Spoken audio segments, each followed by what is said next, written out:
Good morning. For those of you who were here for the previous one, this is going to sound very familiar. Sorry. This is a public hearing before the Division of Family Resources on the 6th day of July, 2026 at 11 a.m. at the Indiana Government Center South, 402 West Washington, Conference Center, Room 17, Indianapolis, Indiana, and is also being live streamed with this proposed rule and rules 70 IAC enters.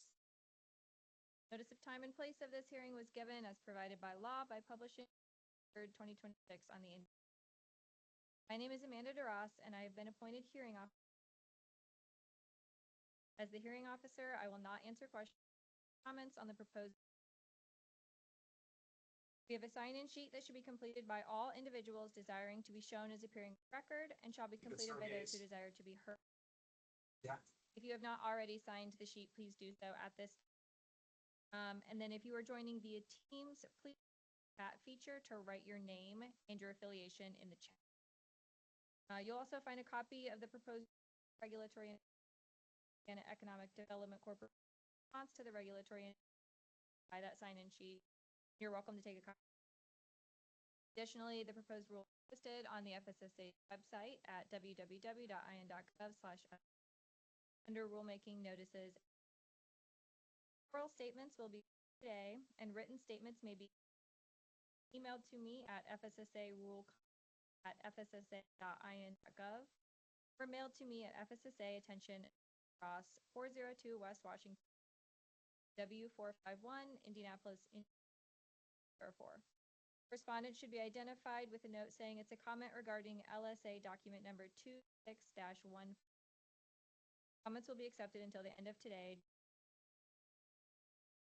So each person who speaks for the record is requested to identify yourself by giving your name, spelling it, and identifying who you are. For those on Teams, your microphones should be currently muted. And then if you would like to make a comment and you wrote your name in the chat box, I will let you know when it's time for you to comment. And so I'm going to start with this sign-in sheet and kind of go down this list. And when it's your turn to make a public comment, you can just. So first I have Lisa Gross.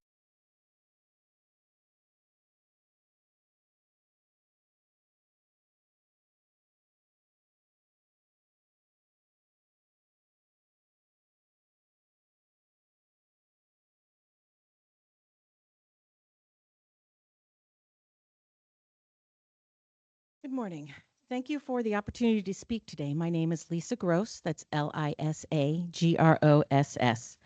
For more than 40 years, and I'm from Adventure Academy LLC, a former licensed childcare in Indiana. We closed in December.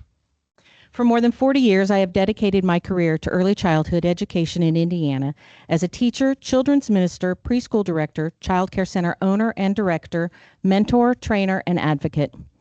I have submitted my email, my written public comment with an additional details and recommendations. I also have with me today a one-page summary highlighting my key concerns and recommendations for anyone who is interested in seeing it. But today I would like to focus on the larger question guiding my comments.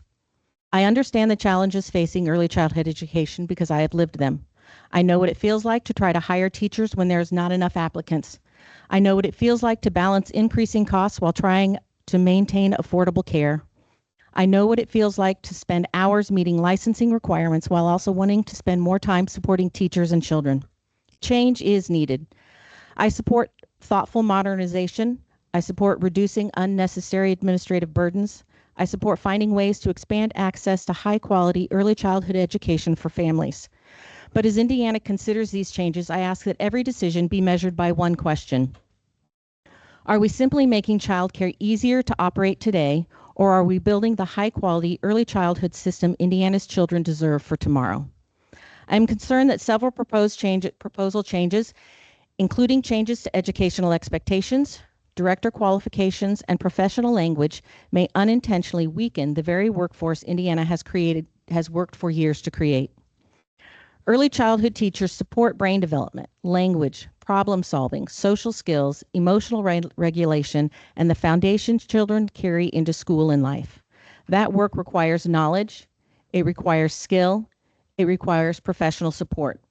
The answer to workforce shortages is not to expect less of educators, it is to value them more. We can expand pathways into the profession while helping more educators access training, credentials, mentoring, and education. I also ask that Indiana recognize the importance of strong leadership. A director is not simply responsible for paperwork, schedules, and compliance. The best directors mentor teachers, support families, observe classrooms, and build relationships that create quality programs.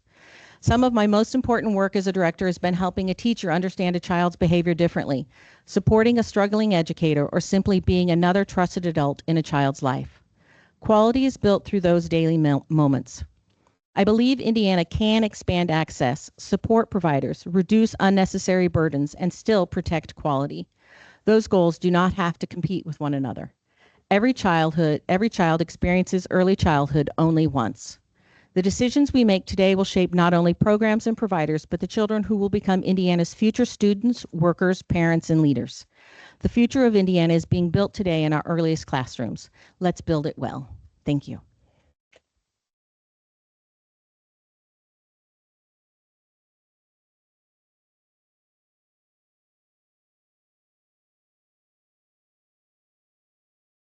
I am Corey Kearns. I'm a senior early childhood education consultant and advocate, and I work alongside child care providers and directors throughout Indiana.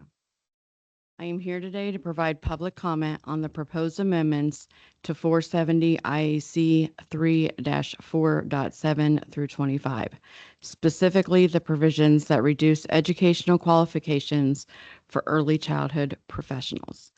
I do appreciate the state's efforts to modernize care regulations for the first time in more than 23 years.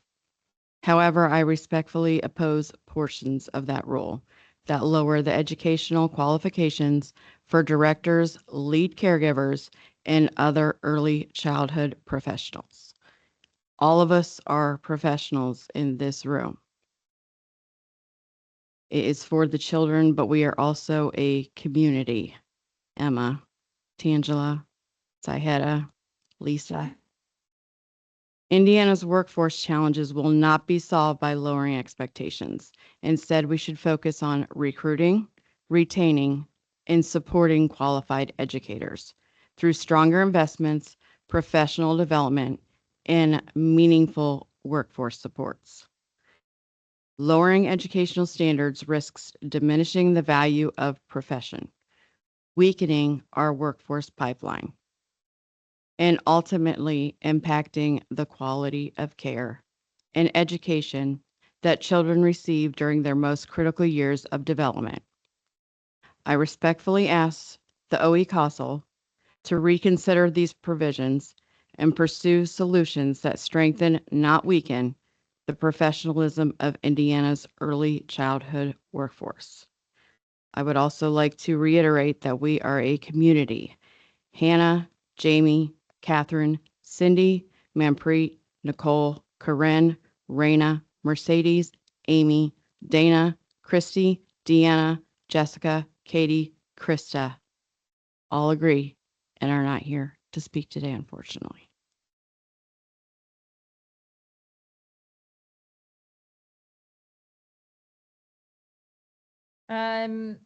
I apologize if I can't read handwriting. Erin Kissling?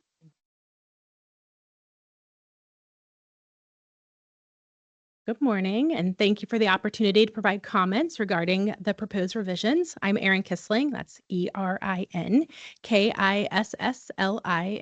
and I am the President and CEO of Early Learning Indiana. I stand here today in recognition of the 275 educators that power our network of early learning schools. Since 1899, Early Learning Indiana, a statewide nonprofit, has been dedicated to ensuring that all children have access to high-quality early learning experiences that prepare them to thrive in kindergarten and beyond. As regulatory changes are considered, it's understandable that there is significant interest in reducing administrative burden for providers and addressing the affordability challenges that face families. Both objectives are important. Providers across Indiana continue to face rising operational costs and increasing financial pressures. Families, likewise, struggle to afford quality care. These are realities, and they deserve serious attention. The ultimate question should be whether the proposed changes advance or undermine children's experiences and outcomes. Early Learning Indiana applauds the administration's efforts to eliminate regulations that are outdated or that create administrative obstacles without improving outcomes for children. There are several proposed changes within this package that represent sensible improvements, which demonstrate that it is possible to streamline requirements while maintaining or even strengthening the quality of care and the learning experiences children receive. It is unequivocally true that where a child spends their time is where they are educated. Nearly 80,000 Hoosier children spend their days in licensed childcare centers, the largest capacity of any regulated care type. While we are grateful for the ways these regulations will streamline unnecessarily burdensome and duplicative rules, we are deeply concerned by the reduction of competency-based credentials at all levels for the individuals who nurture the development of young Hoosiers.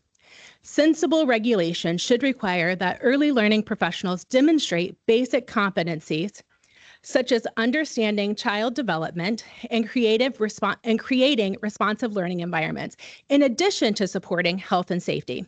These are not optional skills. They are fundamental to ensuring children receive the experiences they deserve during their most critical years. The Buffett Early Childhood Institute tracked approximately 205 early childhood educators across 8 states between 2023 and 2025. The study found that educators who hold early childhood specific credentials or degrees were more likely to remain in the profession than those without formal qualifications. These findings reinforce what has been documented for years throughout the early childhood sector.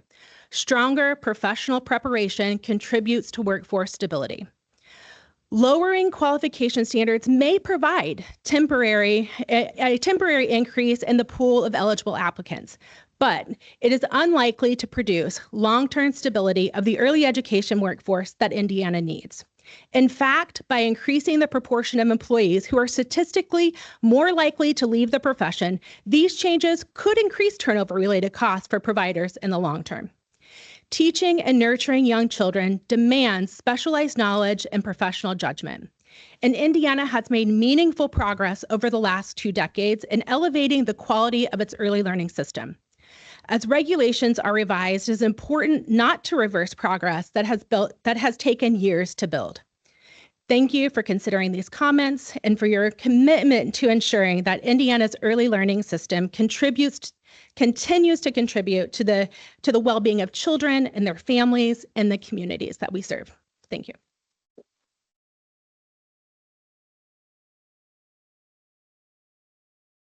Right, next I have Emma Draga, potentially.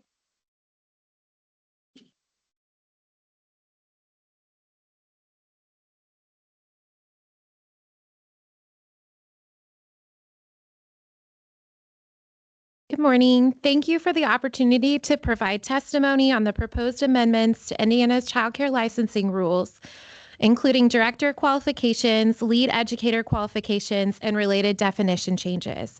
My name is Emma Dragoo, Dragoo, and I serve as Assistant Director of Childcare Resources at Bi-5, supporting providers across East Central Indiana. I also bring prior experience as a licensed child care program leader, and my perspective reflects both system-level work and day-to-day operational realities. I want to be clear, I understand the intent behind these proposals. Indiana is facing real workforce shortages, and providers are under significant pressure to staff programs and maintain compliance, but intent does not eliminate impact.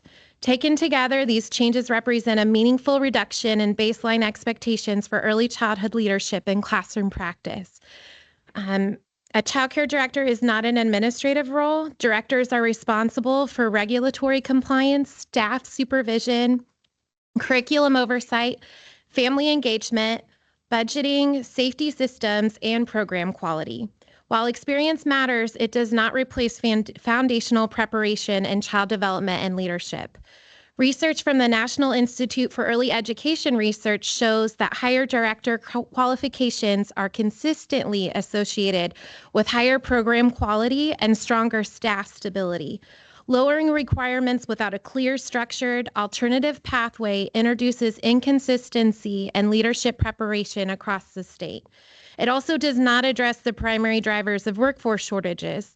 National data from NACCE shows that low compensation and burnout, not credential requirements, are the leading causes of turnover in early childhood education. If Indiana wants to expand access to leadership roles, the solution is not removing standards. It is creating structured pathways such as a CDA plus experience model or degree equivalent options. With leadership addressed, I want to move on to the classroom level and the impact of lead caregivers. Lead educators are the instructional core of early childhood classrooms. They plan curriculum, guide behavior support, observe development, mentor staff, and communicate with families. Reducing qualifications to only a high school diploma or GED removes the baseline expectation of early childhood preparation for this role. Research consistently shows that caregiver training and child development is directly linked to higher quality teacher-child interactions and more stable learning environments. While this proposal may expand the applicant pool, it also shifts significant training and supervision burden onto programs that are already stretched thin. In practice, that often increases burnout and turnover rather than reducing shortages. It also weakens the structured career pathway that has historically supported educators moving from assistant roles into lead teaching positions. If the goal is workforce growth, Indiana should invest in apprenticeships, CDA support, and paid training pathways, not eliminate foundational expectations. Beyond staffing roles, I also want to address how these changes show up in the regulatory framework itself. Regarding licensing definitions, I want to be direct. Terminology changes do not improve child safety. Removing recognition of early childhood professionals does not make classrooms safer. Safety depends on training, supervision, and clear standards. Similarly, changes to terms like childcare area and direct supervision may create inconsistent interpretation without clear implementation guidance. Many programs operate in shared or non-traditional spaces, and ambiguity risks uneven enforcement and unnecessary costs. These changes must also be considered together. Combined with reduced leadership requirements and extended vacancy allowances, they reflect a broader shift away from clearly defined professional standards. To begin, I want to return to the system this is ultimately about, what family looks like for children and families. I began my career in Head Start in Muncie, Indiana, as a bus monitor who quickly learned how much preparation, structure, and professionalism matters in early childhood settings. Head Start demonstrates what is possible when we invest in children and the workforce that serves them. It is a model that relies on credentialing, coaching, and strong standards to support outcomes for children and families. We should be strengthening those standards, not lowering them, because workforce access without quality infrastructure does not solve a shortage. It converts it into instability. Indiana can expand opportunity, but it must do so without weakening the preparation and accountability families depend on. Thank you for your time and consideration.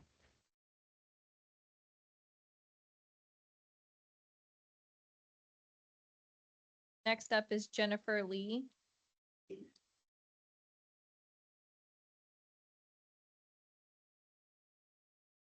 We are doing okay on time right now, but I do want to be mindful and make sure everybody has a chance to comment. So just very quickly, if you submitted comments, emailed comments, I am in receipt of all of those.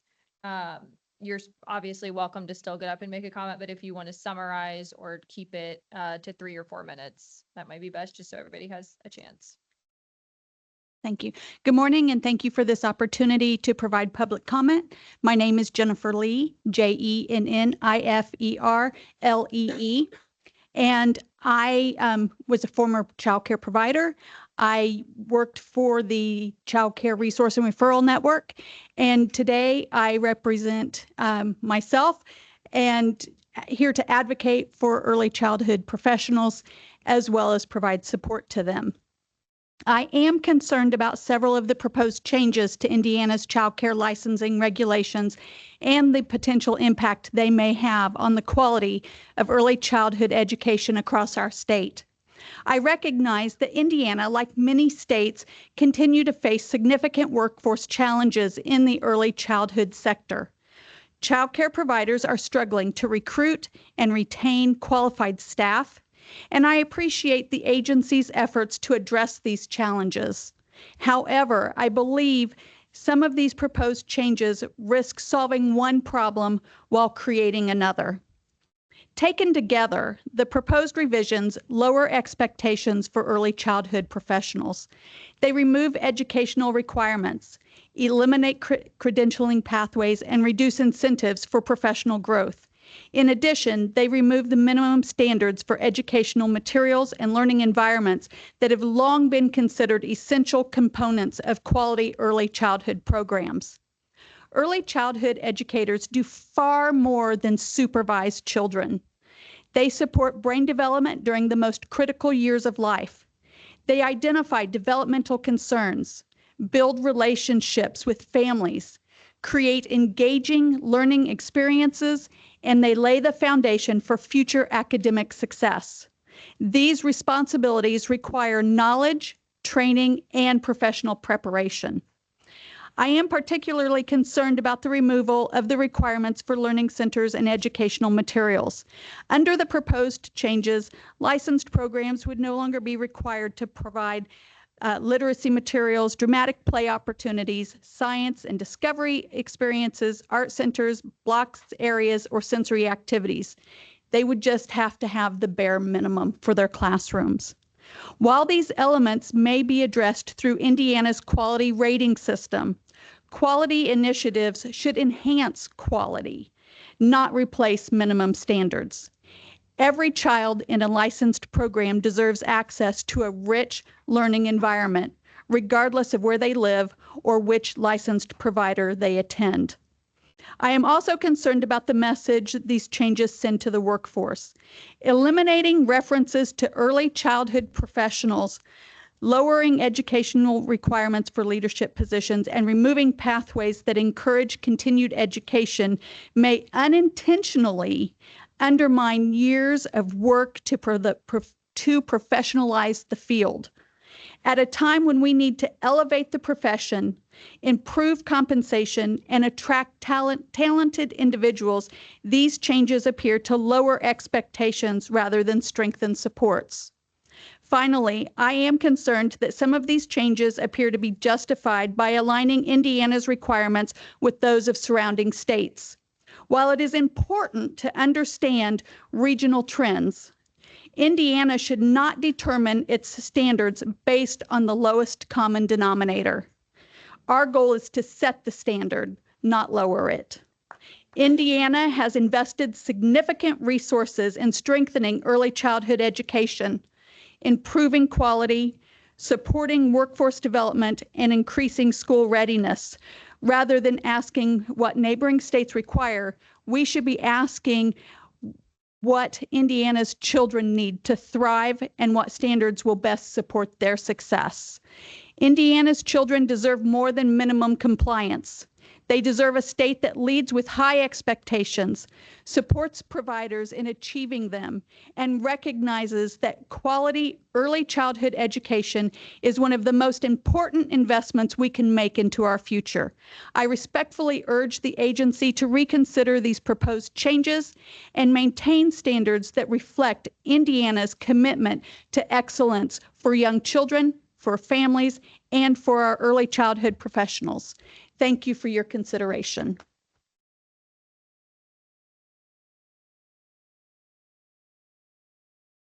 Next up, I have Robin Duffy.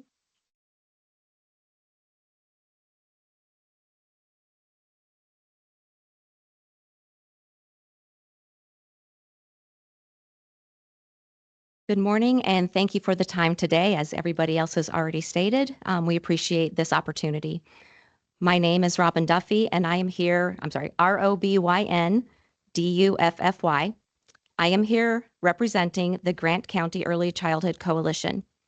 I have worked in the early childhood field for 36 years. I have a master's degree in early childhood education and should be completing my doctorate this December. In the notice about the public comment period for rulemaking from the Office of Early Childhood and Out-of-School Learning, there is a quote by Governor Braun. "Childcare is not just a family issue, it is a business concern and it impacts every corner of our economy." I fully agree with this comment. However, Governor Braun forgot one very specific demographic in his comment. He forgot the child. The proposed changes, including the change in the staff-to-child ratio chart, which has already been implemented, will not mean the goal of supporting the business of early care and education by removing regulatory standards. It will create increased hardship for programs, and it will have a high probability of causing harm to children. My claim is backed by my experience and 60 years of well-published research on child development. The child care programs for which I worked in the early 1990s equipped us to provide custodial care only. Custodial care is a model where staff are only able to meet the basic physical, health, and safety needs of the child. What makes a program custodial?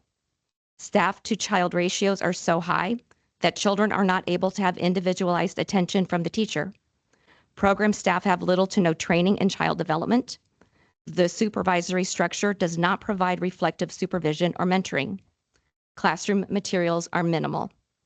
What does this kind of program look like? The teacher spends the day changing diapers, washing hands, wiping noses, feeding children, getting them to lay down for a nap, and keeping them from inflicting harm on others' self and property. There is little sustained positive interaction between the teacher and the children. The teacher is unable to support children in learning how to navigate big emotions or to develop positive peer relationships. The teacher is unable to make sure the children have the basic social, emotional, and executive function skills needed to navigate the demands of kindergarten. At the end of the day in a custodial program, everyone is exhausted, grouchy, and in the words of one of my 2-year-olds, frustrated. This not only causes stress for children, but it also causes stress for the staff. According to multiple recent studies, the primary reasons early childhood teachers leave the profession, and it is a profession, are low wages, lack of benefits, and stress. High staff turnover is common in early childhood programs. It interrupts the consistency needed by young children to thrive. It also is a budget strain on childcare businesses. Low quality programs lead to dissatisfied parents, which will ultimately lead to poor reputation in the community. However, these programs will stay in business, as there are always parents so desperate to find care, they will take anything that is available. The neglect cycle continues. What do we know about the impact of custodial care on children? We can go back 60 years for that answer. Early childhood research began in the 1960s with the Perry Preschool Project in Ypsilanti, Michigan, with Head Start, and with Dr. Martin Deutsch's research project with the New York Institute for Child Developmental Studies. Another groundbreaking study, the Abecedarian Project in Chapel Hill, North Carolina, began in 1972. Longitudinal follow-up is still being completed for the original Perry and Abecedarian participants. These are highly respected and heavily cited studies in the field of early childhood education and child development. Every study was and continues to be consistent in their finding and recommendation. Custodial care is detrimental to the overall development of the young child. Research study after research study finds that developmental child care with well-trained and well-supported teachers and paraprofessionals supports child development outcomes and school readiness and serves as one of the most effective educational intervention strategies for children at risk for future educational difficulties. High-quality developmental programs would have standards similar to those required for national accreditation. Sacrificing the developmental well-being of Hoosier children should not be the public policy mechanism to save tax dollars in the short term. Lack of investment in early childhood will not save any money, as the money will need to be spent when the child enters the K-12 school system, and that investment will be so much more expensive than any investment in early childhood. I started this comment with a quote from Governor Braun. I will end with a quote by Maya Angelou. When you know better, do better. We have 60 years of research at our disposal with clear findings and recommendations. We do know better. but we are willfully refusing to use that knowledge to inform public policy. How much longer will it take for Indiana to do the right thing by our youngest Hoosiers? They are 100% of our future, and our future starts now. Thank you.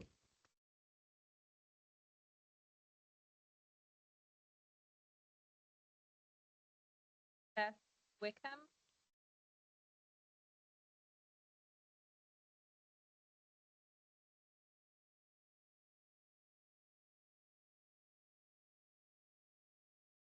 Good morning. I'm Beth Wickham, Wickham, and I am here to proudly represent all early Head Start programs across the state. I have 2 centers that I run as the Vice President of Early Childhood for Grant and Blackford counties. Okay, it's been a long day.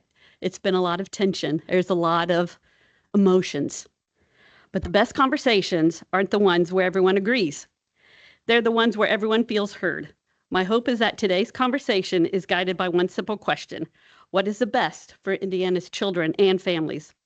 As someone who has dedicated more than 30 years to early childhood education, I understand the challenges providers across Indiana are facing. We all recognize the need for more affordable, accessible childcare, and we know that staffing shortages and administrative burdens are real, very real, every single day. We all want solutions that help families and strengthen our workforce. At the same time, we must be careful that our efforts to increase access do not intentionally reduce the quality of our care of our youngest children. The first 5 years of a child's life are the most critical for brain development. The educators caring for them and doing much more than supervising children. They are building relationships, supporting social and emotional growth, partnering with families, and laying the foundation for future learners. As you consider all these proposed licensing changes, I ask that we do not view the quality and accessibility as competing priorities, because Indiana's children deserve both. Every regulation should be evaluated by one question: does this help ensure children are safe, nurtured, and given the strongest possible start in life? If the answer is yes, then we need to protect it. If the answer is no, we should improve it and move forward. Our youngest children only get one chance at early childhood. Let me say that again. Our children get one chance to be children. The decisions made here today will shape their experiences for years to come. I encourage you to preserve the standards that support high-quality care while continuing to find meaningful ways to reduce unnecessary burdens on providers. Thank you so much for your time, your thoughtful consideration, and your continued commitment to Indiana's children, families, and the professionals who care for them. Thank you.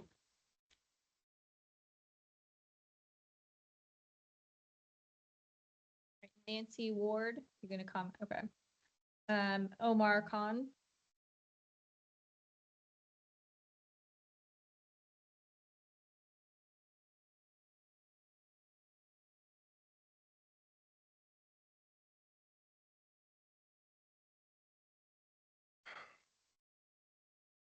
Good morning. Good morning. My name is Omar Khan.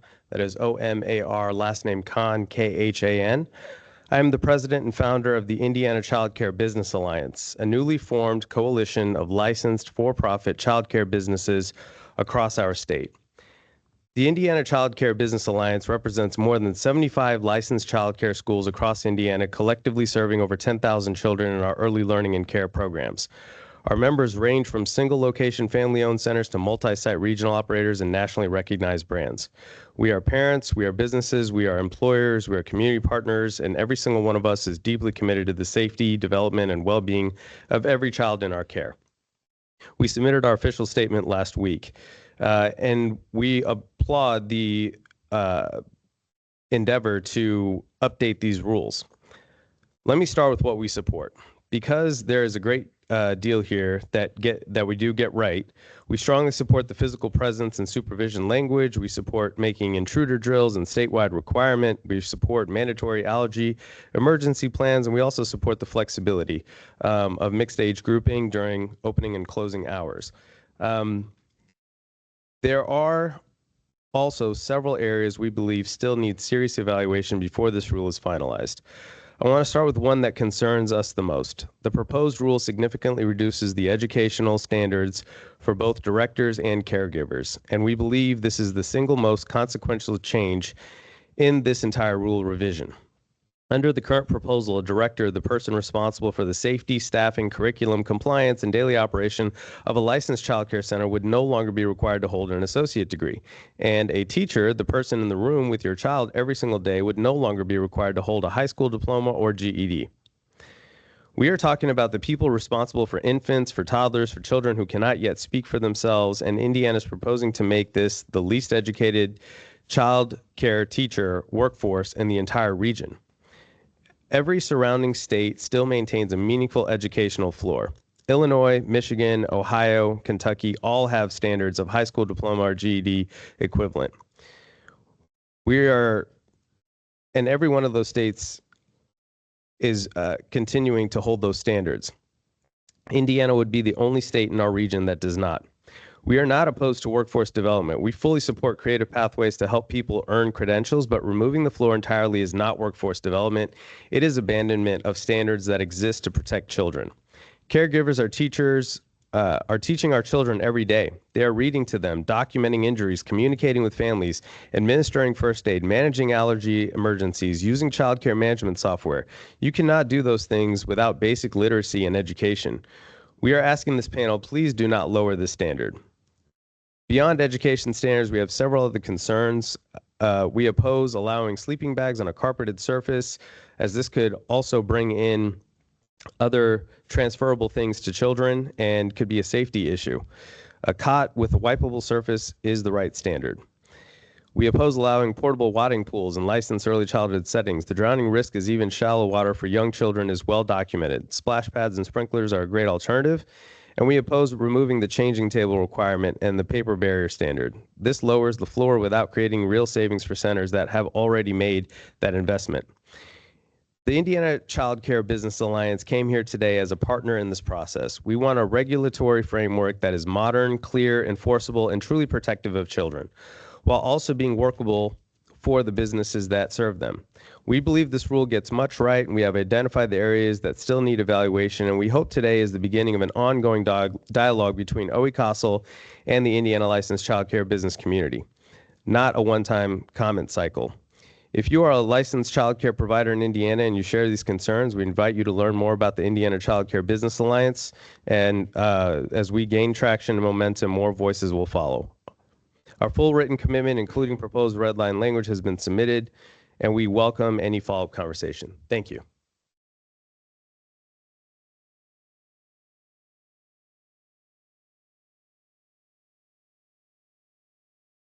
Sheldon Floyd, are you commenting together?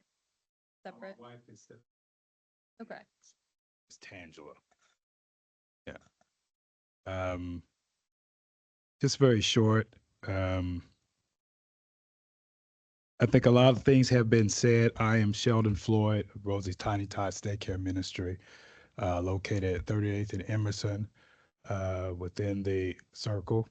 And I've heard quite a few things, and my background is I'm an educator, been a school principal, I've educated children K through 12, now in early childhood.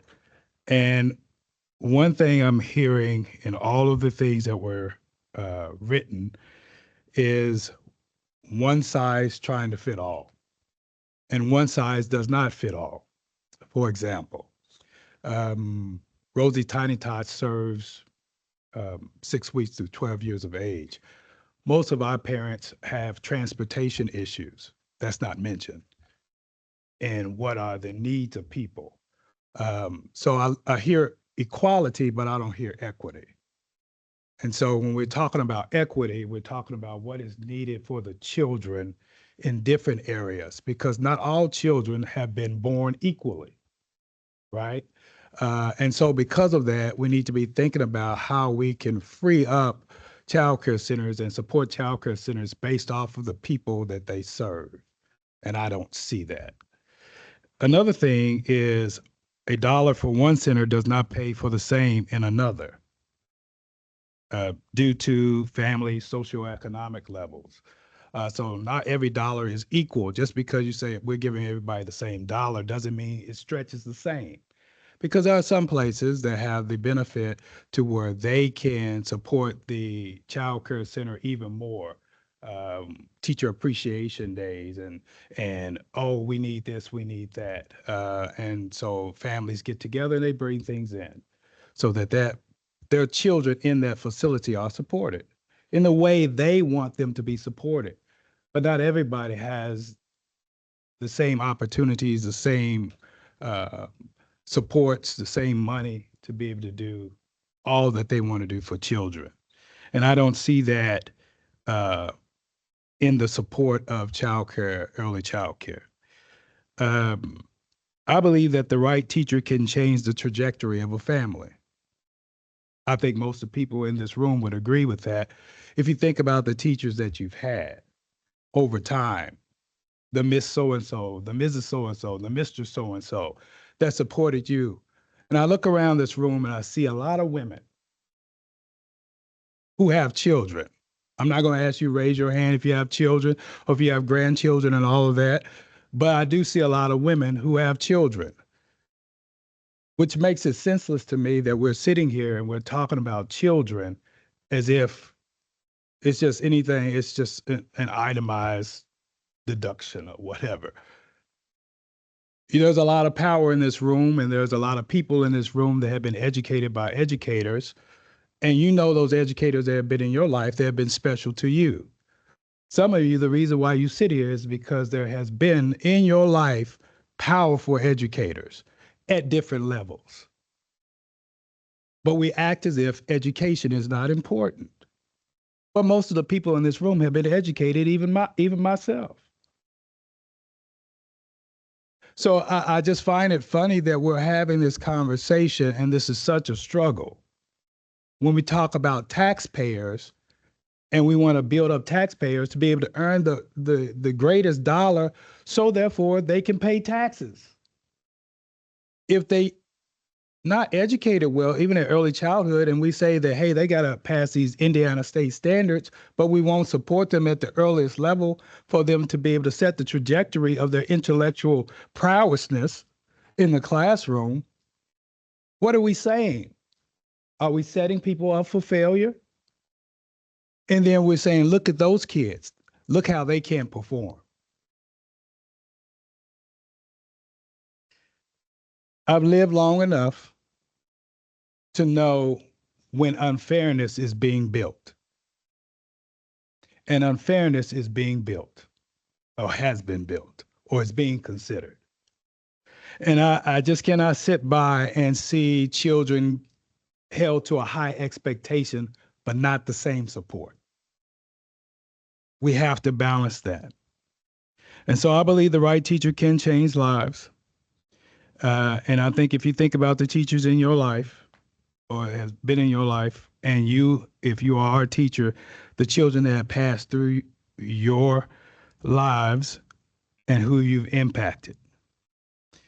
And so, again, as you're looking around this room and you're thinking about what can I do to help children, when many other people in this room have the capacity to have children, the most powerful thing that can happen within the world, and we're talking about they may not need as much.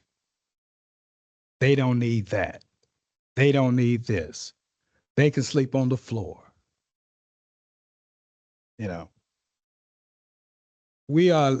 Indiana can be greater than this. Truly, we can. We seem as a state, and I'm going to close on this, we seem as a state to be very petty. We're being petty towards children who do not have a voice, who need us to speak for them, who need us to advocate for them, because they can't advocate for themselves. They are the recipients of whatever we do. And then if their lives don't turn out the way we think their lives should turn out, we blame them. Shame on us if we continue along this path, because it does no one any good, especially when we're talking about juvenile crime rates. Children have to be loved. Children have to be supported. Children have to be lifted. And it's the adults' role to do just that. Thank you.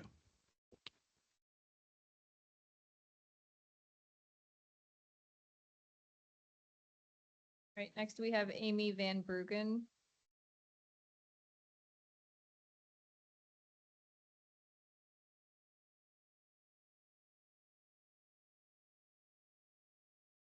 Good morning. My name is Amy Van Bruggen, VanBruggen, and I have more than 30 years experience as a provider, a regulator, and a quality improvement leader in Indiana's early childhood system. I appreciate the effort to modernize Indiana's child care regulations. Reform is necessary. However, meaningful reform should strengthen our system, not weaken the professional standards that have helped build it. The challenges facing child care today are real and widely recognized. But lowering director and educator qualifications after already increasing ratios, while reducing relationship-based caregiving expectations and lowering learning environmental standards will not solve these challenges. It simply shifts more risk onto the young children during the most critical years of development. Research consistently shows that qualified directors, strong leadership, and educators, stable caregiver relationships, appropriate ratios, lead to better outcomes in child safety, school readiness, and long-term success. When standards are weakened, we have higher staff turnover, less continuity of care, and poorer outcomes for children. Indiana has spent decades building a respected early childhood system through licensing, resource and referral, and paths to quality. We should not be measuring our success by our neighboring states with lower standards. Instead, we should ask how Indiana can continue to lead with innovation. Washington, D.C., and other states like New Mexico, Vermont, Michigan have demonstrated progress without reducing quality through investment with true actions that recognize childcare as the essential economic infrastructure that it is, not a low-skill workforce system. We would never lower the qualifications of healthcare providers, emergency responders, or engineers because of workforce shortages. The professionals, the only profession that teaches all other professions, deserves that same commitment. Indiana already has pathways that allow individuals to enter our profession while working towards required credentials, providing flexibility without compromising quality. The root causes of high director and staff turnover is driven by low compensation and burnout, not by educational requirements. Lowering expectations will not strengthen this workforce. It will increase the risks of accelerated turnover, weakening health and safety compliance, and diminishing the quality of early childhood education. I respectfully urge you to maintain professional credentials for directors and educators. We know what works. Let us meet today's challenge with investment, innovation, and leadership, not lower standards. Thank you.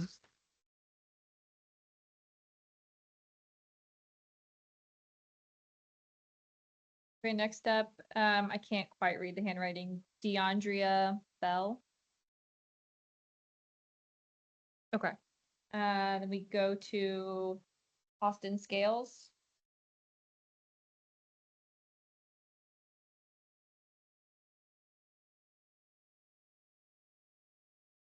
Apologies, I was saving.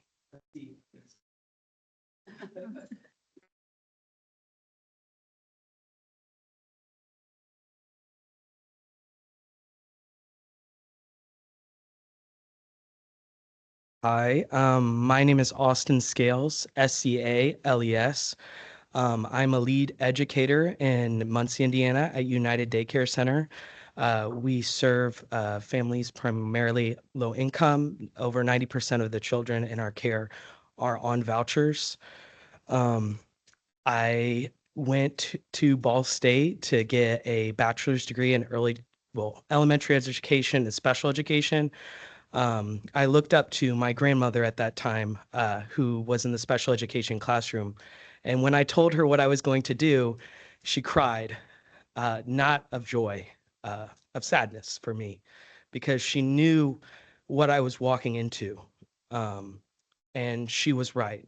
But I was fortunate to be put at a center that pays a livable wage, that appreciates my education. And without it, in the first year of teaching, when many did not want my voice as a male educator in the classroom because of uncomfortability in the first place, without my education, I wouldn't be able to do it.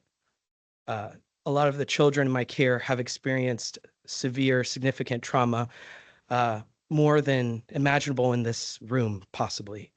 And without that education, I would not have been able to serve them.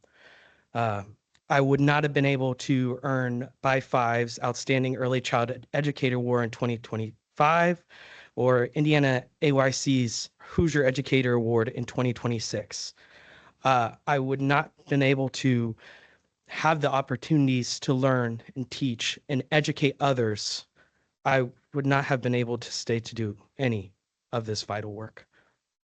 I'm asking you to reconsider the requirements, the educational requirements for lead educators and directors, because this work is vital. This work is serving the youngest constituents in our great state.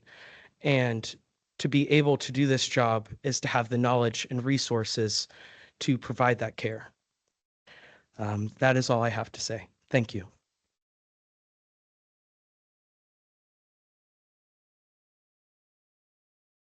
All right, that's everybody who signed up in person, but we do have several people online.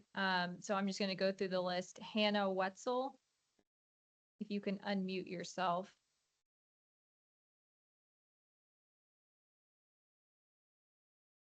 Hello. I just want to start by saying that I stand behind every single person here today, as I can't be there as I'm in the southern state part of the state. We've witnessed a lot of closures in our area as well due to the cuts in the funding. But again, I want to stand behind all of them as they continue to advocate for the need for education in our field. I went to school for my bachelor's degree specifically knowing that as a high school student, I'm not capable of taking care of young children at pivotal that time in their lives was. I knew that with the education in place, I would better understand how to better take care of those children at that young age. We have to move forward, not backwards. And we have to remember that this is a profession. This is not just a babysitting job. And I want that to be respected and thoughtfully prepared when we're making these legislation changes. And I just, again, want to stand behind everybody that has gone up and spoken and advocated for these requests. So thank you so much.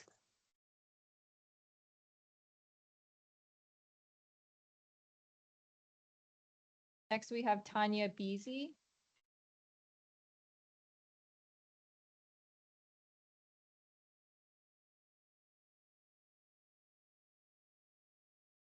I don't have a comment at this time. Okay, thank you.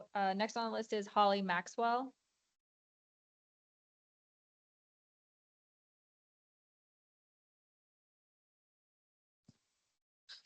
Can you hear me? Yes. Oh, fantastic. So sorry. So thank you for this opportunity for me to be able to speak to you guys today. My name is Holly Maxwell, and I have dedicated more than 14 years to early childhood education. I currently serve as the Academy Director of Lionheart Children's Academy in Greenwood, Indiana. I previously owned Little Angels Child Care Center in Lebanon, Indiana. And Little Angels was a licensed past equality level 3 child care center. I know firsthand how difficult it is to operate a child care program. I closed Little Angels in December of 2025, and I did not close Little Angels because families stopped needing child care or because I lacked passion for the work. I close because of the significant CCDF reimbursement cuts and the decision to freeze the CCDF waitlist. Those changes created a financial burden that my program could not overcome. Like many providers across Indiana, I was forced to make the heartbreaking decision to close my doors, leaving families with fewer childcare options and dedicated educators without jobs. That experience is why I'm here today. I understand that providers need relief, and I support meaningful solutions that address the real challenges facing our industry. However, I do not believe these proposed rule changes solve the problems. Reducing education and qualification requirements for early childhood educators does not strengthen our workforce, it weakens it. Young children deserve knowledgeable, well-trained educators who understand child development, health and safety, behavior guidance, and early learning. Lower expectation may make it easier to fill positions, but it does not improve outcomes for children. We should be investing in our educators, not lowering the standards for those entrusted with our youngest learners. I am also concerned about the proposal regarding toilets in the toddler classroom. Existing providers have already made significant investment to meet the current requirements. Removing the requirements does not help those of us who have already built our program to comply. Instead, it primarily benefits future providers by reducing construction costs while creating an uneven playing field for those who have already made those investments. Another proposal that concerns me is allowing children to sleep on sleeping bags instead of cots. Nap time is an important part of a child's day. COTS provide children with a clean, supportive, and developmentally appropriate sleeping surface. Sleeping bags placed directly on the floor are more difficult to keep sanitary, provide less support, and lower the quality of care our youngest children deserve. Early childhood educators are not babysitters, we're educators. The first 5 years of life are the most critical years of brain development. The standards are established today that will directly impact children's safety, learning, and long-term success. If we truly want to strengthen childcare in Indiana, we should address the issues that are driving providers out of the field. Sustainable funding, adequate CCDF reimbursement rates, access for families through programs like CCDF, workforce support, and investments in professional development. Lowering standards is not the answer. I respectfully ask you to protect the quality of early childhood education in Indiana. Our children deserve high-quality educators, safe and developmentally appropriate learning environments, and policies that support both providers and family. Thank you for your time and for your considerations of my comments.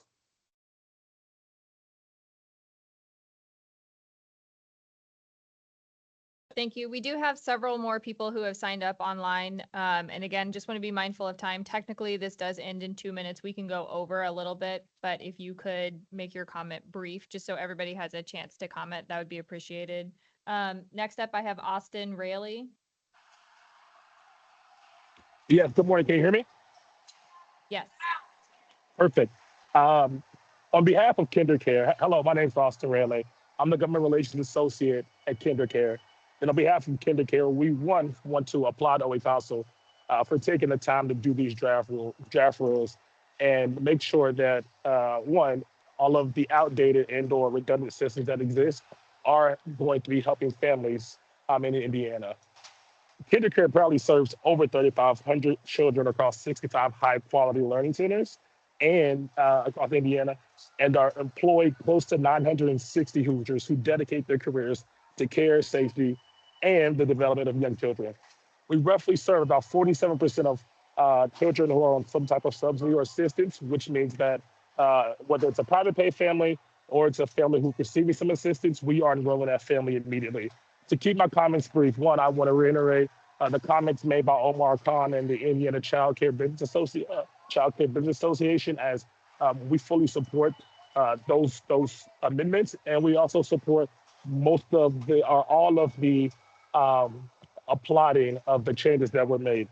I want to end this very quickly by saying that KinderCare is open to continuing to be partners, and we also want to apply direct them Adam Austin and making sure that families are receiving high quality child care and that we can help as many Hoosier families as possible. Thank you for listening to my comments today.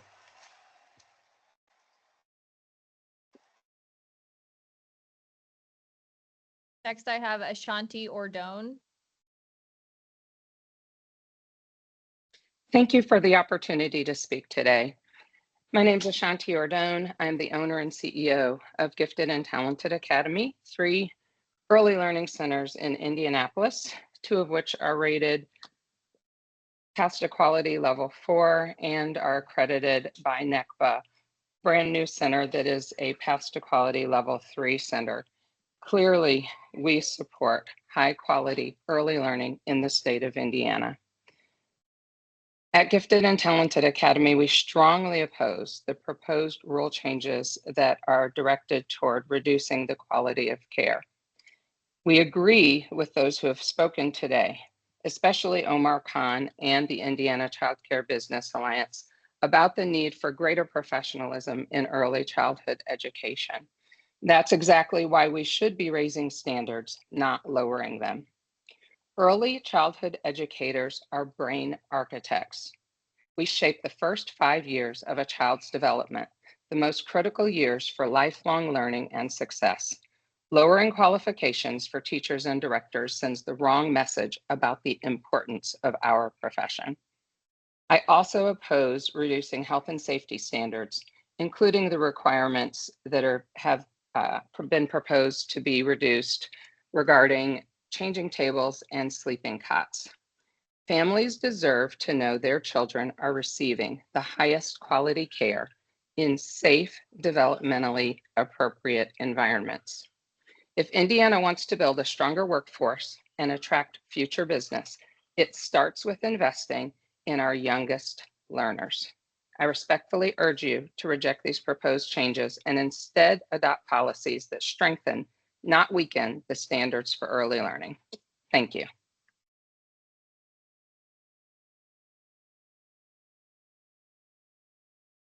Serena Aarons.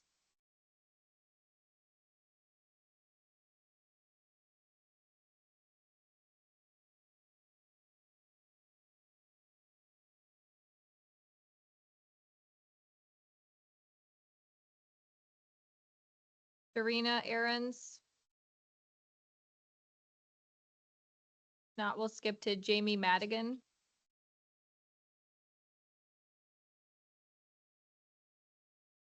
Jamie Madigan. The last one I have on the list is Liz Richards. Hi, thank you so much for the opportunity. Can you hear me? Yes. Yes. Okay. Good afternoon. My name is Liz Richards. I am a lifelong Hoosier, mother of 6, director of preschool for Mrs. Sinawak Community Schools, and I've spent more than 20 years mentoring future educators. I also serve on the Indiana IAEYC Public Policy Committee, and I'm secretary for the East Central chapter of INAYC. I'm here because children are a bipartisan topic. No matter what side you're on, we want the best for our children. Return of investment for Hoosier children is in high quality programs is shown to be for every $1 invested, up to $9 will be returned to our state, which is much more than the ROI for roads, which is every $1 invested, $1.50 is returned to our state. I'm deeply concerned that the proposed changes move Indiana in the wrong direction by reducing the professional recognition and expectations for early childhood educators. Lowering professional expectations will not solve our workforce shortage. It will increase turnover. When teachers leave, children lose trusted relationships. For children with developmental delays, separation anxiety, and that instability can have real consequences. I've seen the opposite firsthand. At my program, we invest in teachers through mentoring, competitive wages, and professional growth. We have low turnover, we are NAEYC accredited, and we have been voted best of Grant County for 7 years in a row. Quality for our children happens because we invest in professionals, not despite it. I'm also concerned about reducing director requirements. Directors are ultimately responsible for safety, compliance, staff coaching, family communication, and program quality.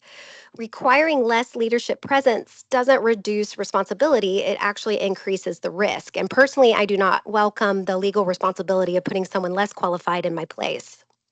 As I started in this public comment, this is a bipartisan economic issue.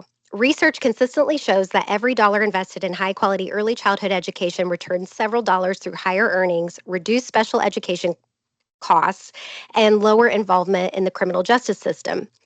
The preschool to prison pipeline is real, and students in settings with less qualified individuals are more likely to suspend or expel, leading children to the prison pipeline path. In many cases, the return exceeds what we see from the traditional infrastructure investments. If Indiana truly wants stronger families, a stronger workforce, and better outcomes for children, we should be elevating early childhood professionals, not diminishing them. In 1991, Indiana supported early childhood vouchers with the Step Ahead program. We learned that students in the program benefited greatly, as well as their families being able to work. Any negative reactions were due to a lack of marketing for the program or support for the families getting on the program. So time after time, history has shown us that it is the education, it is the ability to act and support that supports the program, not lacking or taking away. I respectfully ask you reject these changes and continue building the system that values quality, professionalism for our youngest Hoosiers. Thank you so much.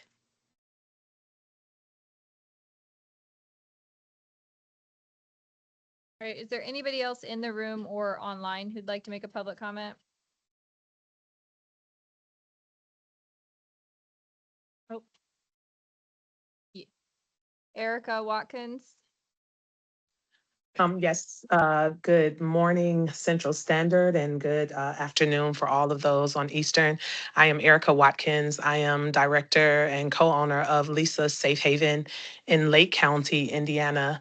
And I don't want to reiterate all that has already been said, but I do hope that that this public hearing is not just a check on the box, but really being in tune to all that was said today and taking this information into consideration. I have spoken before, and I always lead with how are the children, and it comes from an African community, and they always ask, instead of saying, how are you doing as the adults, they are constantly asking, how are the children? Because if the children is well, then the community is well.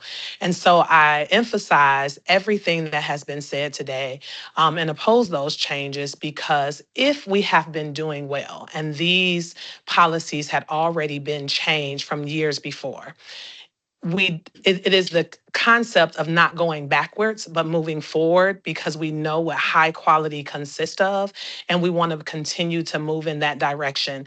And so simply saying, I do hope that this is not just the check on the box of saying that we heard from the public, but that you are seriously considering things that have been said.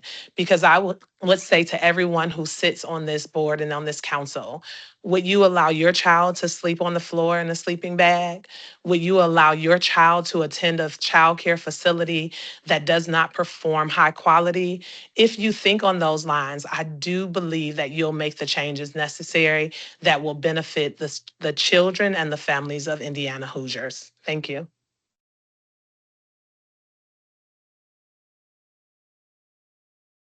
All right, if nobody else cares to make a comment at this time, I want to thank each of you for your attendance. The time is now 12:08 p.m. These proceedings pursuant to notice are hereby concluded, and this hearing is therefore adjourned. Thank you all for coming.